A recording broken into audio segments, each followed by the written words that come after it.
Welcome back to the channel, everybody. Today is Monday, which generally means it's a slow day, kind of catching up on everything from the weekend, meetings and all that type of stuff. But what I wanted to do was make a video today and kind of give you, an update on all of our project cars and everything that's going on in the shop, but also just kind of share with you what it's like living as a foreigner in Japan and what we've been able to accomplish, getting over all the different kind of hurdles and all that type of stuff. So if you're interested in Japan, if you're interested in cars and Japanese car culture and all that type of stuff, then stick around. It's gonna be a great video. And hi, my name's Sam, if you are new here. And hit that subscribe button, like, and comment. Let's get into it. The mighty K-Van. We bought this thing a fair few years ago. And what are we at? 242,000 kilometers now. Jeez. She's chooching. I think when I got it, it had like 140, maybe 160, I don't remember. But we've definitely clocked her up. The local Family Mart. Family Chiki oitoしてください。はい。ありがとうございます。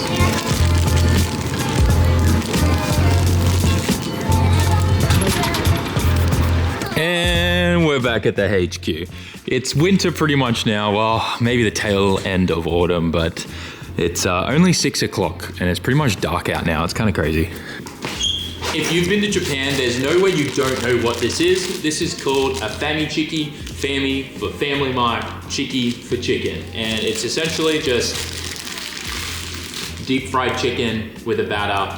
It's kind of the closest thing to good KFC we have in Japan. KFC does exist here, but this is better, trust me. But you guys aren't watching this video to watch me eat chicken or tell you about my favorite snacks or drinks or anything like that.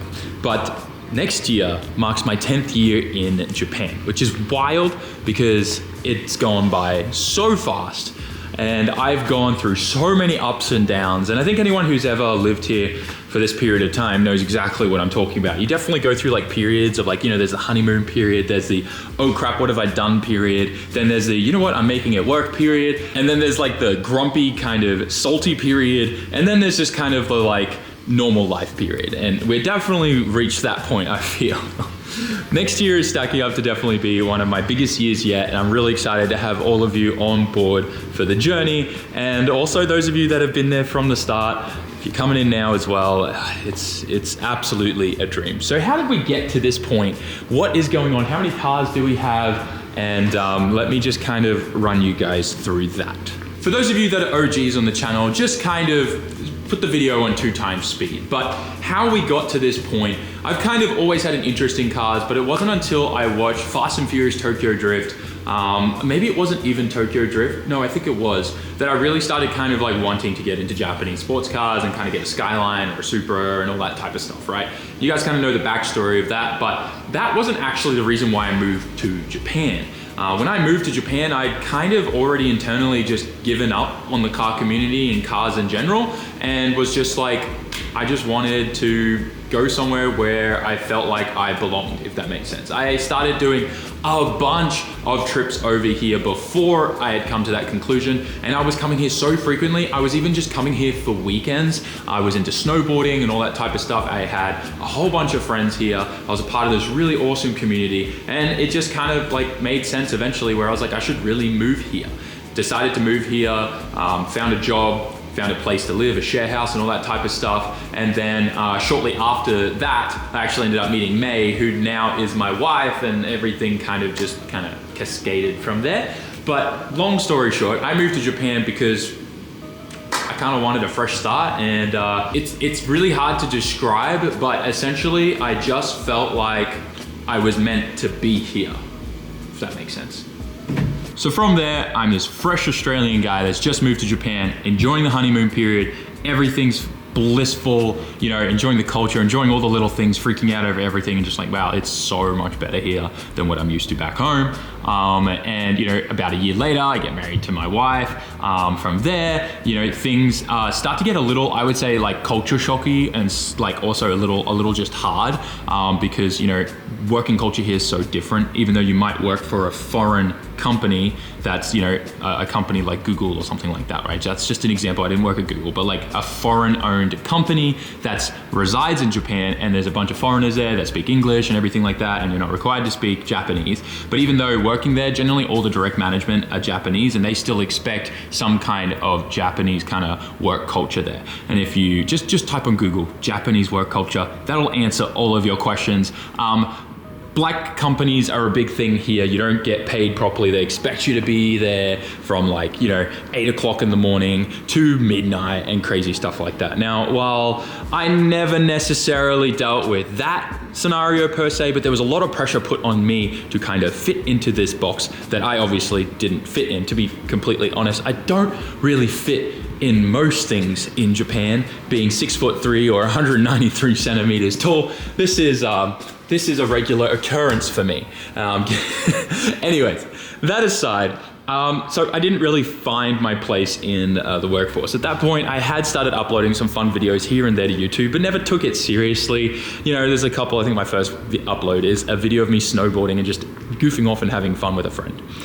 Fast forward a little bit, I get, you know, through a crappy situation of losing my job, I get this awesome opportunity to start taking YouTube seriously. Something I've always been interested in. My background is IT, but I've always been into multimedia, video editing, filming, photography, and all that type of stuff. So I decided to give it a raw hot go, started making YouTube content, met a bunch of other content creators and all that type of stuff. We all became friends and pretty much just kind of learned from them, and this is what we have to show.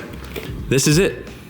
This is my HQ. This is my workshop. This is everything that I have worked for the last, I would say, I didn't really start working towards this until maybe 7 years ago. And it's wild to think about. To be completely honest, I think YouTube, like maybe 6 years ago. I'm not sure, I have to go back and check, but the OGs will know. And this is it. And it is freaking incredible. I do want to just quickly add a disclaimer though. To get to this kind of stage, you are going to hit some roadblocks and some barriers being a foreigner living in Japan. The banks, the business stuff, all that type of stuff is very well set up to not be entrepreneurial friendly. You're meant to, you know, follow a line. You're meant to go work for Mr. Sony. They provide you with everything, housing, you know, appliances, and you go work for them for life. And then once you retire and you're finished, you're then out. That's kind of like, you know, how a lot of that stuff was set up. So when you go to the banks and stuff like that, you're gonna have issues where they won't even give you a business bank account because they, you know, expect you to have been running for a business for at least a year. But then you're like, how do I run the business for a year without a business bank account? And, you know, you got the whole what came first, the chicken or the egg kind of scenario, and the banks just keep turning you away. Or some banks just won't even take a meeting with you because you're a foreigner. You're gonna have these little kind of issues and things like that for sure, but this is more of a video on positive vibes and things like that, and I'm just gonna tell you right now that all of that is overcomeable, and you just gotta keep going at it. You gotta keep poking at it from different avenues, try different things, do your research, meet the right people, and all that type of stuff, and it will happen. But I just wanna make sure that if your dream is to do anything similar to this, doesn't have to be around cars or anything like that, but anything in Japan or even another foreign country, you are going to hit roadblocks and things like that, but they are overcomeable. Just work hard. Probably the most important one though is never give up. I think we're gonna end that story here now, and we're gonna get into just updating you guys on all the project cars and everything here and what my plans are moving into 2025. If you are interested in any of, you know, this kind of content that I just started on, let me know in the comments, because I would love to make some content like that over on the SAMMIT Raw channel. Moving into December now, I know it's late and we usually do Vlogmas, but I'm planning to actually keep daily uploads happening with the SAMMIT Raw channel and the main channel. So every other day you'll have your main upload, upload, and the days in between will be on the SAMMIT Raw channel. So keep an eye out for that. We're going to the States, I think, when this video goes up, maybe tomorrow. Like, we're going Wednesday our time, so Tuesday your time. I'm going there for PRI. Then I'm flying to Connecticut. We're gonna be doing some content with Rudnick, just like we usually do. It's kind of like a Christmas special thing, so keep an eye out for that. We're gonna be doing some traveling as well. I think it's gonna be good. And I wanna bring back some of the OG kind of Haggard Garage vibes. We're gonna probably do some random meets at like Walmarts and stuff like that in the car park. But anyways, that aside, let's update you on what's going on with these cars.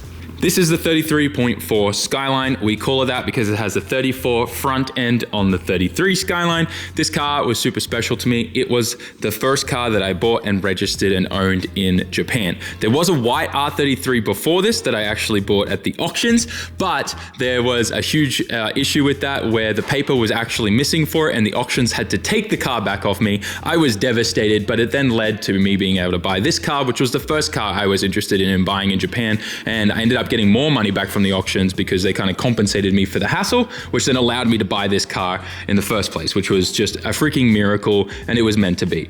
That aside, this thing, engine-wise, is pretty much perfect. The weakest link is the transmission. We have a straight cut gear transmission on the way for it. Same actual place as building the RB straight cut gear transmission for this S15, which we'll get to in a little, but that's the only issue with this. And then otherwise, paint and body. I've been really just enjoying taking this out like twice or 3 times a month, going to Daikoku and just enjoying driving the car. It feels good. I definitely want to try and make it a little softer and like more comfortable for a street car, because this was the first car that I ever learned to drift in.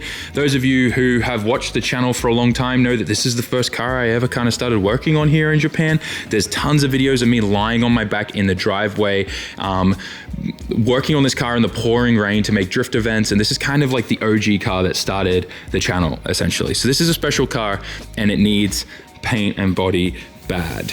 It's got all the typical Skyline issues, you know, around the headlights. It's a little, you know, leaky and water leaks in the trunk. This roof, I mean, there's a dirty respray done on this at some point. They just didn't want to spray the whole roof, so they stuck the carbon sticker vinyl on it.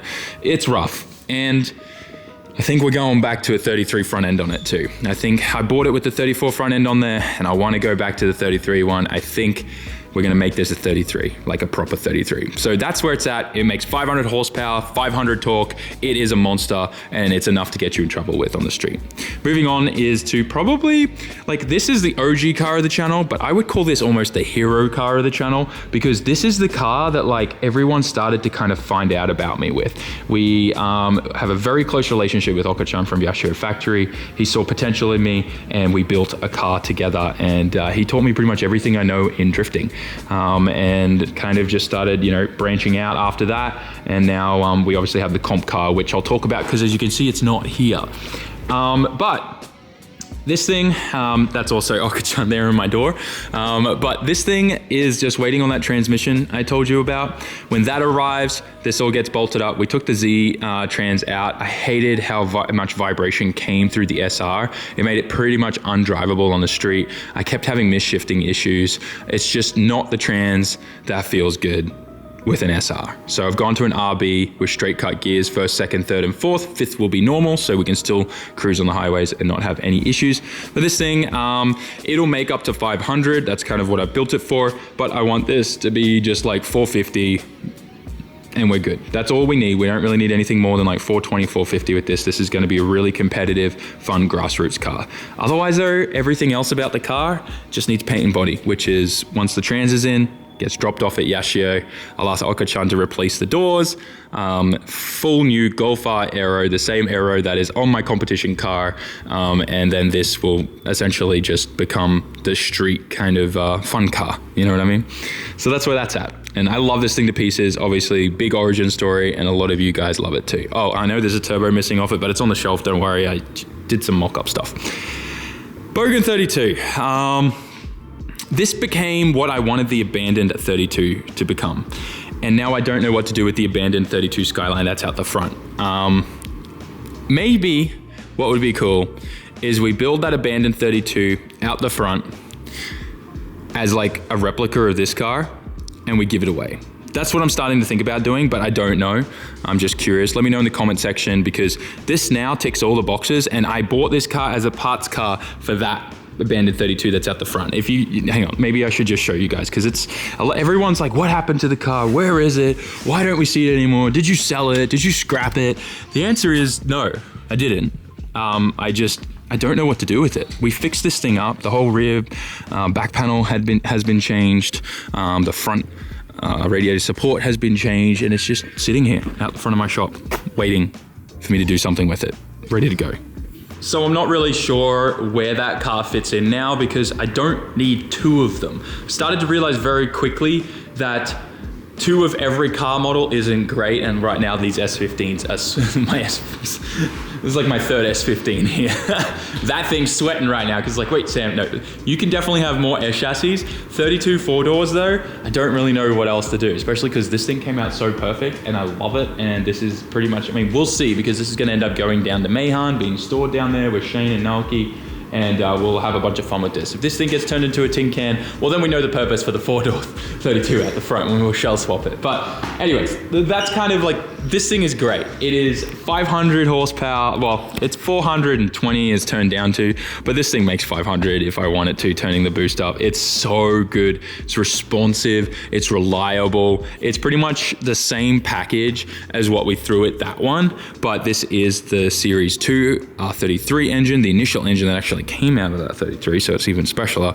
But yeah, it's just got a bunch of good mods and stuff like that, and we kind of went for a smaller rear housing on it to compensate for the forward-facing plenum and taking away a bit of mid-range, and it just spruced everything up. It's great.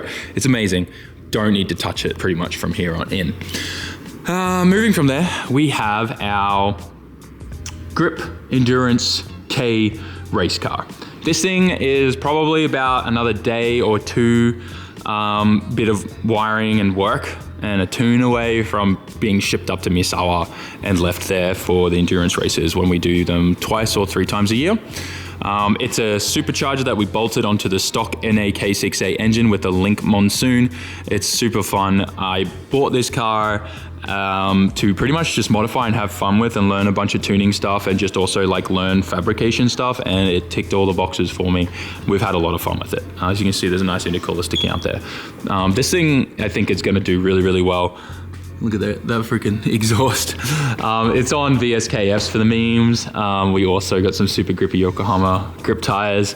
But yeah, otherwise this car cost me $400 from auctions, and we turned it into a freaking awesome race car, and it's cost us about $2,500 now total. So this thing's gonna be a really fun endurance grip car, and it's also like my gateway car into getting into more grip and having more fun with that without going crazy insane speeds. We'll leave the Supra till later. The Chaser, thing's perfect as is. We just rebuilt the engine in this. Everything about this car is perfect except for the paint and body needs to get touched up on. Fresh motor, just needs new aero and fresh paint. You can see we've kind of cracked and destroyed a lot of the aero with all the drifting from this year, but safe to say we got out really, really safe. Like no crazy big, oh geez, that's wild. No crazy big accidents. The only thing that happened is Kane smashed into my rear and took out all the fiberglass rear end. So we're just gonna take the fiberglass rear end off again and put it back on. New trunk, new tail lights, all back together, new doors, and then fresh paint. Done. All good. The next car is the Cresta. So May really wants to get rid of her Swift now and move into making this her full-time daily car. So what's gonna happen in the new year is me and Daiki are gonna get stuck into this. We're gonna spruce it up. We're going to get this thing really, really nice, even in maybe NA form as it is now, and so that she can sell her Swift, get into this platform, start enjoying it, getting used to driving this around in the street, and then we'll do the turbo engine swap on it and manual trans, and then she will love life. She's gonna use this for cutting Yugo around, and I think it's just gonna be perfect. Or we may also do the turbo engine swap before she takes ownership of it and starts driving it on the street. It's just depends on time and all that type of stuff, and when her Swift gets back, like, because she needs to drive this while her Swift is getting fixed at the body shop. So we'll probably, I don't know, we'll figure something out, but that's another thing. Next, I think we need to talk about is the abandoned S15. This I haven't touched since the last video, which we did the underliner in the front, and I also, went over all the raw metal with the primer. The reason for that is I think we're gonna bring Spoon back out to help me finish the car and get the Rocket Bunny kit on and everything fitted up and the last of the rust sorted out that we've found on the car, which is just like the roof over here and places in the trunk. So we'll get Spoon out. He wants to come out and do some snowboarding in Japan, so it makes perfect sense. We'll work out a nice deal there. So expect to see Spoon soon, and we will finish this car up. And then this thing is gonna be an incredible street fun show kind of car. Full Rocket Bunny aero kit. It's gonna be amazing. This car we saved from Okinawa. It was literally abandoned in the forest, some sketchy stuff with an old shop. It's a really cool story and probably one of the most viewed series on my channel, so go check it out if you haven't already. From there, this S15 is Daiki's car, so this is his D1 Lights car. It's not my car, so we're not gonna talk about it, but he has big plans this year for that, which is gonna be great. And I guess we should talk about the Supra. We just recently picked this up for an absolute steal. I purchased this car from the owner, and I was buying a car with a damaged engine. Somehow the engine seems to be fine. I don't know what's up. I still keep thinking there's got to be something wrong with it because I got this thing for a crazy deal. It was my childhood dream car.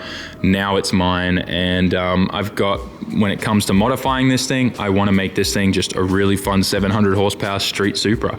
We're going to clean up a bunch of surface rust and stuff like that on the car, just things from it being down in Okinawa and dealing with the ocean salty air. We'll tidy up the fitment on the aero and stuff and just enjoy it as is, spruce it up a bit, make it nice but reliable 2JZ things, you know what I mean? And that's kind of everything. I guess we need to talk about the cars that live outside of Japan. We have the 200SX, 180SX, whatever you want to call it, in Australia. That thing's still blown up, sitting at Loki and Ben's place, and eventually one day I'll get another engine for it, we'll fix it, and we'll go do some events like a Matsuri or something in Queensland, Australia, or do some driving with them. That's the plan with that car. Or maybe I'll let it go. I don't know. The S13 or the 240SX in the US, that's just sitting at Jimmy's shop in storage, and Jimmy keeps borrowing parts off it, I believe, but I know he's good for it. Anyways, that is just either waiting for me to go over there and build it or sell it. At this point, I don't really know what to do with it. If someone wants to give me, I think 15 grand for that car would be appropriate for everything it comes with, a forged motor, a link ECU, G25 on it and all that kind of stuff. I feel like 15 Gs is a good deal for that. It's a pretty decent chassis, does need some work though, but for the most part, I think that's decent money. But yeah, for the most part, I'm kind of it's not really on the market, but it is on the market if someone just offers me cash and wants to deal with it.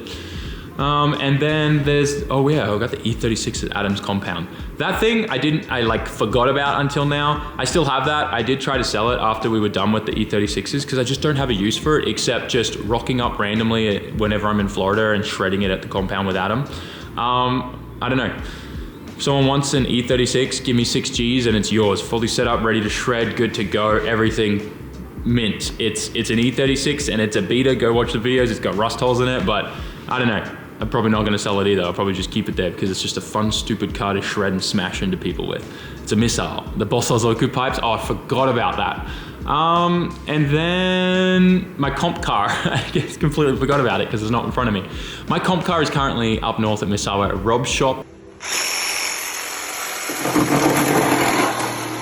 We are chopping off the rear end. Him and Mesmer are actually fabricating a full collapsible rear end for me, which is a lifesaver. I was gonna try and do it myself, but Rob is the man. He's got a full powder coating booth and oven and everything up there. He's incredible.